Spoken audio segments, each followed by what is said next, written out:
Hi guys, this is Sadak from Rodman.com. In this video, we'll show you how to flash latest EOS ROM Android 16 base on any Android phone.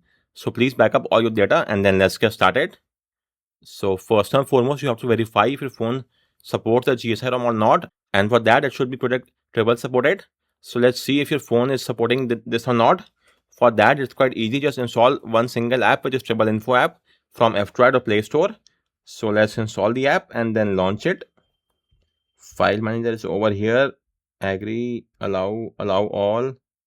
Triple Info app, settings, allow from this source, check mark. Aware of all the risk on Xiaomi phones, you have to wait for 10 seconds. The worst UI of all of them. Anyways, it's only for a matter of time. Tap on OK and now hit the install button. Now launch it and verify. Go to the second tab, details, and verify your phone is shown as supported. If that's fine, then let's move to the next step. So with this, triple info is now complete. Which ROM to download? Okay, in case of EOS, we only have one single variant. So this article is not required for that. But if you want, you may have a look at that. Out of ARM64, A64, VGN, BVN, VNDK Lite, all of them have explained over here what each of them means. I explained this in the video as well. If you want, you may go through them. But as of now, the EOS only has one single variant. So you may skip this. The third step is to get the ROM file. So get it from here. The EOS Android 16 GSI ROM file. Once you have got it, the file will be in a .exe format, extract by 7-zip. So right click on it, then show more option, 7-zip, extract to EOS, and then you will get the file, IMG file, which is flashed in the system format, system partition. You could now see we have got the GSI ROM file.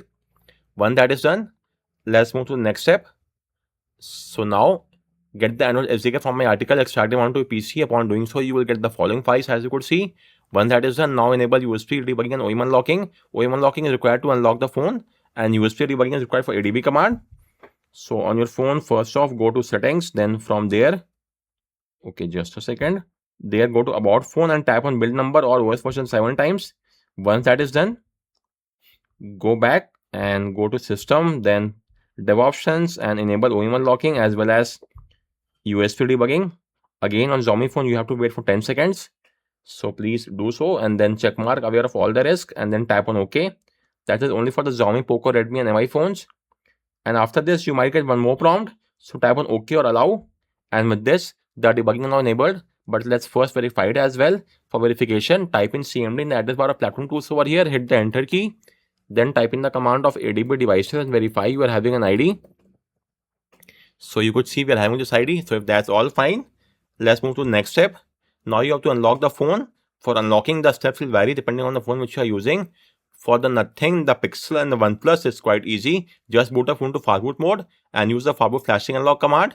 You'll get a prompt. So use the volume key to highlight unlock the bootloader and press the power key to confirm. Then for all the other phones, it's somewhat different. Let's say for Poco phones, Xiaomi phones, you have to use the hyper exploit approach or avoid quota limit reach depending on HyperOS 1 or 2. For Samsung phone, you have to boot a phone to the download mode, then long press the volume up key to go to device unlock mode, and once again press the volume up key. All the steps are given here and the video is there as well. Then for Realme, you require in-depth test APK. For Motorola, you have to send a code to the Motorola. They will then email you a code. Use that code in the Fastboot mode to get the job done, and that is just about it. So please unlock your phone. Once that is done, your phone will undergo a reset, then boot to the OS. So please re-enable USB debugging once again, which is done in our case. So now our next action is to transfer the file inside the folder of platform tools. So let's copy the GSI file, the ROM file, which is over here, and paste the file inside platform tools for the ease of convenience. Let's do a renaming. Rename it to ROM. The name becomes rom.img, or you may also rename it to system or GSI. Anything will do. Let's name it to GSI or IMG. So after that, you will now have to get the file of VB-Meta IMG from the same firmware which is there onto your phone. So for the first off, go to the section of about phone or build number and verify the current firmware. In Xiaomi phone is the about phone. You could see OS versions. Then apart from that, in case of, let's say, Pixel phones, I might be having a Pixel phone somewhere lying around. Let me show you. For Pixel phone, it's over here in the settings. Then go to about phone and build number, you could see at the bottom. This is the one. Then after that, let's say for a OnePlus phone, let me show you that as well. For the OnePlus phones, this is something like this. Again, the same, go to settings, then from there, you have to go to the section of about device. Then from there, go to version and get the same has the same version number as you could see. Apart from that, let's choose a nothing phone as well, and let me show you. So for the nothing phones, you have to get the factory image from their GitHub page. All the ones are given there. Again, about phone, nothing OS, and build number you could see. So for the Xiaomi phones, you have to get the Fastboot ROM. For nothing phone is their stock firmware, which you can get from their GitHub page. For the nothing, it will be something like this, compressed ROMs from the GitHub page. Then for the Pixel is the factory image. For the OnePlus, get the payload bin file, get the entire stock firmware in a zip format, extract them, you'll get a bin file, extract the payload bin file via the Fastboot Enhance tool, and then you'll get the required file. This is the Fastboot Enhance tool. Then apart from that, in the case of Samsung, you may get it from the SamFW website or the Fija tool. For the Samsung also is somewhat similar. In the settings menu, go there, then about phone, software information, and you will now see the current build number is over there. Get the same one. Once you've got the firmware, extract it and then get the file of VB-Meta IMG. Currently, I'm using a Poco phone, Marble, and you could see it's 202060, and this is the same which currently I'm having. The region is over here. You could see V is the Android version, which is Android 15, vanilla ice cream. Then MR is the device code, which is Poco F5 in my case. Then we have the region IN. So please verify it should be of the same region which is there on your phone. IN for the India region. Moving on, let's just get the file of VB-Meta IMG. This is the file. Let's copy the file, paste the file inside platform tools. So both the GSI ROM and the file of VB-Meta should be there inside platform tools. Once you have checkmarked this requirement, now boot the phone to the download mode, to the Fastboot mode. For the Fastboot mode, the command is adb reboot bootloader and hit the enter key. The phone should now be in the Fastboot mode, and this will take around 10 to 15 seconds. Once it's in the Fastboot mode, type in the command of Fastboot devices and hit the enter key and verify you're having an ID. If you're not having this ID, in that case, install the Fastboot drivers onto your PC. The link should be there in my article. True to my knowledge, it should be there, and it is there. So please install the drivers. Once that is done, right click on the Windows icon and choose Device Manager. Then expand the Android phone section. Verify your phone should be shown there. Let me just see in just a moment. Android phone, my phone is shown here. Great. Now your first action is to disable or turn off the Android verified boot by flashing the file of VB-Meta. So copy the entire command from here, paste the command in the CMD window, hit enter, and AVB is now turned off. Once that is done, you will now have to boot the phone to the Fastboot D mode. The command is the Fastboot reboot Fastboot. So copy the command from here, paste the command in the CMD window, hit enter, and the Fastboot D mode will be on your phone. But the Fastboot D screen will vary depending on the phone which you are using. In the screenshot, you could see it's a Pixel phone, and this is a Poco phone. Likewise, the OnePlus phone will have a different Fastboot D screen. So that is all normal. Now, if you have to now first remove the product A partition to make space for the GSI ROM. So let's do that. Copy the command from here, paste the command in the CMD window, and remove space for the GSI by removing this partition. Once that is done, if you are on a Motorola phone, any Moto phone, you have to also remove the data from the system partition. So copy the command Fastboot erase system and paste it here. You may have a look at my video as well, but that's only for the Moto phone. All the other phones should skip this. So I'm using a Poco phone. I'm not using this command. Let me skip this. For Moto phone only, that should be used. Finally, we will now flash the GSI ROM onto our phone. The command for that is as follows: Fastboot flash partition name, which is the system partition, and the file name is gsi.img in our case. Hit the enter key. The flashing will now start. Take, I guess, around a couple of minutes. So you could see it's breaking down into 15 smaller partition. All the file will now be flashed onto our phone, and this will take around 2 to 3 minutes at the very max. So let's wait for that to complete. Okay, one more thing. If in your case you're having an issue with regard to that there is not enough space, so in that case, please remove the product B slot as well to make some space, and then try to flash the ROM once again. This time there will be no issue whatsoever. So guys, the flashing is now complete. Your last action, so do a factory reset. For a factory reset, the command is Fastboot space -W. Hit the enter key, and once that is done, you will now boot to the OS. For that, type in the command of Fastboot reboot, hit enter. All this command are there in my article as well. You must simply copy paste the command as well. So after flashing, do a factory reset and then copy the command fastboot reboot, and that is just about it. Your phone should now be inside the OS, but the first booting up will take up some time. I guess around 30-40 seconds in most cases, which is all normal. Let's just keep a tab on the boot logo or the boot animation. That will mean that we have actually flashed the ROM file successfully and there's no issue with that. And you will also, in most cases, you might get this white screen. Again, this is all fine. This happened with me across many GSI ROM, but that's all fine. And you could now see we have just got the EOS boot animation. The flashing went fine. So let's now get started. Language is fine. SIM card, currently I don't have it. Let's skip the Wi-Fi. Date and time can be skipped. Parental controls can be enabled right now only, which is great. Location service, then next.